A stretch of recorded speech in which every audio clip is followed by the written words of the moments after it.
A social media troll group, International Chalu Union, also known as ICU, has responded to the Me Too allegation against YouTuber Shrikant Vetyar. According to the recent Facebook post, Shrikant was previously on the ICU's admin panel, has resigned from the post due to personal reasons. The victim's statement is a heinous crime that should be prosecuted as soon as possible.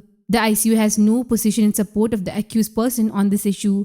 They also made it clear that they are completely with the victim or the victims. A Me Too allegation has been leveled against Shrikant Vetyar, who is a former member of the ICU admin panel. Later, Shrikant resigned as admin due to his busy schedule. As a member of the ICU team, the ICU takes Shrikant's allegations of serious crimes very seriously. The victim's statement is a heinous crime that should be prosecuted as soon as possible. As always, the ICU has no position in support of the accused in this matter. Furthermore, the ICU fully stands with the victim or the victims on this issue and guarantees them all solidarity. Read their post. The 31-year-old content creator who hails from Mavelikara in Alapura is well known to meme and spoof lovers across Instagram, YouTube, and Facebook. The victim's testimony reads, "I have known Shrikant Vetyar for years through a circle called ICU. Even though I did not speak to him, he was constantly texting me and trying to rekindle our friendship.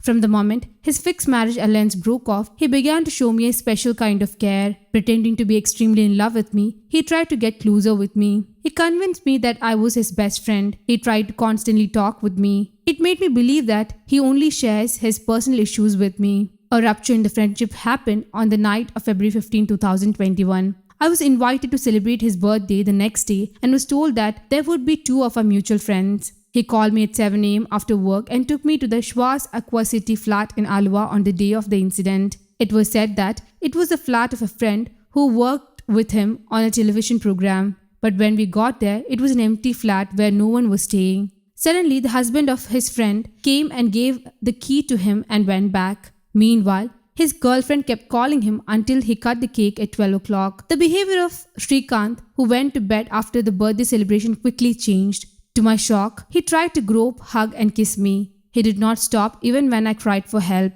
He raped me without my consent and without my permission. I felt so numb that I failed to even run away from that unknown place. I was totally devastated due to some other personal issues already. He took advantage of this opportunity. Then I saw a different face of his where he started to act in real life as well. He at first told me that he will marry me so that I won't disclose the matter to anyone. Then he started to blackmail me when I did not accept his offer. He asked me if I wished to destroy his career after standing by him all this time. He then told me if I post about it or file a case or tell anyone about this, his dream of acting in movies will be shattered. Due to this, I did not say anything to anyone. But now I have gathered the courage to stand up against him when I got to know that many other girls were also exploited by him. They all talked to me and showed me his chat and the photos he sent. After this, I made up my mind to finally open up to the world and show them the real face of Shrikant, as I do not want anyone else to fall in his trap anymore. And it is interesting to see him taking classes for everyone on the issues women face and political correctness in interviews. Read the victim's post. News Desk, Kaumudy Global.